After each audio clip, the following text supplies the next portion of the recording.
Okay, welcome to my YouTube channel. അപ്പോൾ നമ്മളിന്ന് നോക്കാനായിട്ട് പോകുന്നത് ഇന്ത്യൻ കോൺസ്റ്റിറ്റ്യൂഷൻ്റെ അടുത്ത പാർട്ടാണ് കേട്ടോ. അപ്പോൾ നമ്മൾ ഓൾറെഡി 4 പാർട്ട് ചെയ്ത് കഴിഞ്ഞു. അപ്പോൾ നമ്മളിപ്പോൾ നോക്കാനായിട്ട് പോകുന്നത് അടുത്ത പാർട്ടാണ്. ഓക്കെ, 2024-ലും 2023-ലും ചോദിച്ച ചോദ്യങ്ങളാണ് ഇതിലുള്ളത്. ഓക്കെ, അപ്പോൾ നമുക്ക് അടുത്ത ക്വസ്റ്റ്യൻ ഏതാണെന്ന് നോക്കാം. ദേശീയ മനുഷ്യാവകാശ കമ്മീഷനെ പറ്റി താഴെ പറയുന്ന പ്രസ്താവനകളിൽ തെറ്റായത് കണ്ടെത്തുക. ഓക്കെ, ഓപ്ഷൻസ് നോക്കാം. എ, മനുഷ്യാവകാശ ലംഘനം നടത്തുന്ന വ്യക്തികൾക്കും സ്ഥാപനങ്ങൾക്കുമെതിരെ ശിക്ഷാ നടപടികൾ സ്വീകരിക്കാൻ കമ്മീഷൻ അധികാരമുണ്ട്. ദേശീയ മനുഷ്യാവകാശ കമ്മീഷൻ്റെ ആദ്യത്തെ ചെയർപേഴ്സൺ ഡോക്ടർ രംഗനാഥ് മിശ്രയാണ്. മനുഷ്യാവകാശ ലംഘനം സംബന്ധിച്ച പരാതികളിൽ അന്വേഷണം നടത്താൻ കമ്മീഷന് അധികാരമുണ്ട്. ദേശീയ മനുഷ്യാവകാശ കമ്മീഷൻ 1993 പാർലമെൻറ്റ് പാസ്സാക്കിയ മനുഷ്യാവകാശ സംരക്ഷണ നിയമപ്രകാരം നിലവിൽ വന്ന സ്ഥാപനമാണ്. അപ്പോൾ ഫസ്റ്റ് വണ്ണിൻ്റെ ആൻസർ എന്ന് പറയുന്നത് എന്താണ്? ആദ്യത്തതിൻ്റെ ആൻസർ എന്ന് പറയുന്നത് ഓപ്ഷൻ എ ആണ്. ഓക്കെ, അതായത് മനുഷ്യാവകാശ ലംഘനം നടത്തുന്ന വ്യക്തികൾക്കും സ്ഥാപനങ്ങൾക്കുമെതിരെ ശിക്ഷാ നടപടികൾ സ്വീകരിക്കാൻ കമ്മീഷന് അധികാരമുണ്ട്. കമ്മീഷൻ അധികാരം ഇല്ല. ഓക്കെ, അടുത്ത ക്വസ്റ്റ്യൻ എന്ന് പറയുന്നത് ഇന്ത്യയുടെ ദേശീയ പതാകയുടെ മാതൃക ഭരണഘടനാ നിർമ്മാണ സമിതി ഔദ്യോഗികമായിട്ട് അംഗീകരിച്ചത് ഏത് ദിവസമാണ്? അതായത് നമ്മുടെ ഇന്ത്യയുടെ ദേശീയ പതാകയുടെ മാതൃക ഭരണഘടനാ നിർമ്മാണ സമിതി ഔദ്യോഗികമായിട്ട് അംഗീകരിച്ചത് എപ്പോഴാണ്? ആൻസർ എന്ന് പറയുന്നത് ഓപ്ഷൻ സി ആണ്. അതായത് 22 July 1947. Okay, 1947 July 22. Option C ആണ് ആൻസർ എന്ന് പറയുന്നത്. ഓക്കെ, അടുത്ത ക്വസ്റ്റ്യൻ ഏതാണെന്ന് നോക്കാം. വന്ദേ മാതരം എന്ന രാഷ്ട്രഗീതം 1882 ബംഗാളി നോവലിസ്റ്റായ ബങ്കിംചന്ദ്ര ചാറ്റർജി എഴുതിയ ഒരു നോവലിൽ നിന്ന് എടുത്തിട്ടുള്ളതാണ്. ഏതാണ് ആ നോവൽ? അതായത് നമ്മുടെ വന്ദേ മാതരം എന്ന് പറയുന്ന രാഷ്ട്രഗീതമാണല്ലേ. അപ്പോൾ ഇതിൽ തന്നെ ഒരു ക്വസ്റ്റ്യൻ ഉണ്ട്. വന്ദേ മാതരം എന്നത് ഒരു രാഷ്ട്രഗീതമാണ്. 1882 ബംഗാളി നോവലിസ്റ്റായിട്ടുള്ള ബങ്കിംചന്ദ്ര ചാറ്റർജി എഴുതിയ ഒരു നോവലിൽ നിന്ന് എടുത്തിട്ടുള്ളതാണ്. ഏതാണ് ആ നോവൽ? ആൻസർ എല്ലാവർക്കും അറിയാവുന്ന ഒരു ആൻസർ തന്നെയാണ് അല്ലേ. ആൻസർ എന്ന് പറയുന്നത് ഓപ്ഷൻ ഡി ആണ്. ഓക്കെ, ആനന്ദമഠമാണ് ആൻസർ എന്ന് പറയുന്നത്. ഇന്ത്യയുടെ ദേശീയഗാനം പാടി തീർക്കുവാൻ എടുക്കേണ്ട സമയപരിധി ഇന്ത്യ ഗവൺമെൻറ്റിൻ്റെ ചട്ടപ്രകാരം എത്ര സെക്കൻഡാണ്? അതായത് ഇന്ത്യ ഗവൺമെൻറ്റിൻ്റെ ചട്ടപ്രകാരം എത്ര സെക്കൻഡാണ് നമ്മുടെ ഇന്ത്യയുടെ ദേശീയഗാനം പാടി തീർക്കാൻ എടുക്കുന്ന സമയം എന്ന് പറയുന്നത്? ആൻസർ എന്ന് പറയുന്നത് ഓപ്ഷൻ എ ആണ് കേട്ടോ. അതായത് 52 സെക്കൻഡാണ് ഇന്ത്യയുടെ ദേശീയഗാനം പാടി തീർക്കാനായിട്ട് വേണ്ട സമയം എന്ന് പറയുന്നത്. ഓപ്ഷൻ എ ആണ്, 52 സെക്കൻഡ്. ഓക്കെ, അടുത്ത ക്വസ്റ്റ്യൻ എന്ന് പറയുന്നത് ഇന്ത്യൻ ഭരണഘടനയിൽ 1976 ഒരു ഭരണഘടനാ ഭേദഗതി നിയമം വഴിയാണ് മൗലിക ചുമതലകൾ ഉൾപ്പെടുത്തിയത്.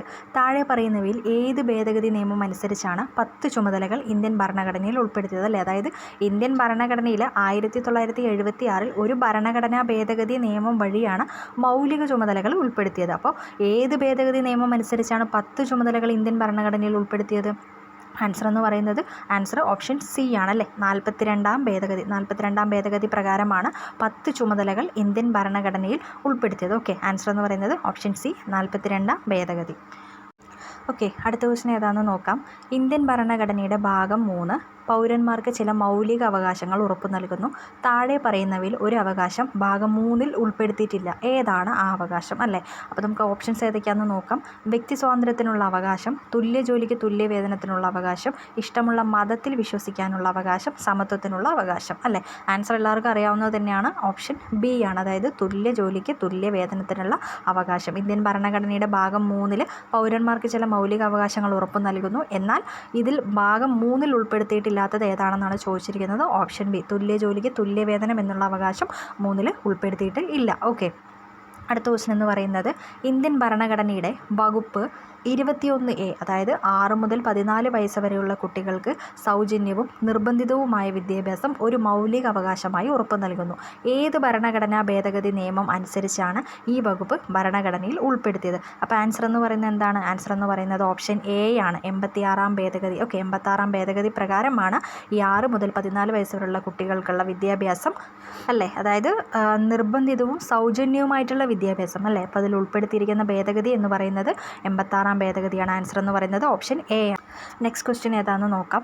ഇന്ത്യൻ ഭരണഘടനയിൽ ഭരണഘടനാ രൂപീകരണ വേളയിൽ ഒരു മൗലിക അവകാശമായി ഉൾപ്പെടുത്തുകയും പിന്നീട് 44ാം ഭരണഘടനാ ഭേദഗതിയിലൂടെ എടുത്തു മാറ്റപ്പെടുകയും ചെയ്ത അവകാശം താഴെ പറയുന്നവയിൽ ഏതാണെന്ന് തിരിച്ചറിയുക. ഇന്ത്യയിൽ എവിടെയും സഞ്ചരിക്കാനുള്ള സ്വാതന്ത്ര്യം, അഭിപ്രായ സ്വാതന്ത്ര്യം, ആവിഷ്കാര സ്വാതന്ത്ര്യം, സ്വത്തവകാശം. ആൻസർ എന്താണ്? ആൻസർ എന്ന് പറയുന്നത് ഓപ്ഷൻ ഡി ആണല്ലേ, സ്വത്തവകാശം. അതായത് 44ാം ഭരണഘടനാ ഭേദഗതിയിലൂടെ എടുത്തു മാറ്റപ്പെട്ട അവകാശം ഏതാണ്? സ്വത്തവകാശം. സ്വത്തവകാശം എന്ന് പറയുന്നത് ഇപ്പോൾ ഒരു നിയമാവകാശമാണ് അല്ലേ. അടുത്ത ക്വസ്റ്റ്യൻ എന്ന് പറയുന്നത് ഏതാണെന്ന് നോക്കാം. താഴെ പറയുന്നവയിൽ ഏതു വകുപ്പിനെയാണ് ഡോക്ടർ BR അംബേദ്കർ ഇന്ത്യൻ ഭരണഘടനയുടെ ആത്മാവ് എന്ന് വിശേഷിപ്പിച്ചത്? അപ്പോൾ കുറേ കാര്യങ്ങളെ ഓരോ ആൾക്കാർ ഓരോന്ന് വിശേഷിപ്പിച്ചിട്ടുണ്ട്. അപ്പോൾ ഡോക്ടർ BR അംബേദ്കർ നമ്മുടെ ഭരണഘടനയുടെ ആത്മാവ് എന്ന് വിശേഷിപ്പിച്ചത് എന്തിനെയാണ് ആൻസർ എന്ന് പറയുന്നത് ഓപ്ഷൻ ബി ആണ്. ഓക്കെ, 32ാം വകുപ്പിനെയാണ് ഡോക്ടർ BR അംബേദ്കർ ഇന്ത്യൻ ഭരണഘടനയുടെ ആത്മാവെന്ന് വിശേഷിപ്പിച്ചത്. അടുത്ത ക്വസ്റ്റ്യൻ എന്ന് പറയുന്നത് വിവരാവകാശ നിയമം ഇന്ത്യൻ പാർലമെൻറ്റ് ഏത് വർഷമാണ് പാസ്സാക്കിയത്? വിവരാവകാശ നിയമം ഇന്ത്യൻ പാർലമെൻറ്റ് പാസ്സാക്കിയ വർഷം ഏതാണ്? ആൻസർ എന്ന് പറയുന്നത് ഓപ്ഷൻ ഡി ആണ്. ഓക്കെ, 2005 വിവരാവകാശ നിയമം ഇന്ത്യൻ പാർലമെൻറ്റ് പാസ്സാക്കിയത്.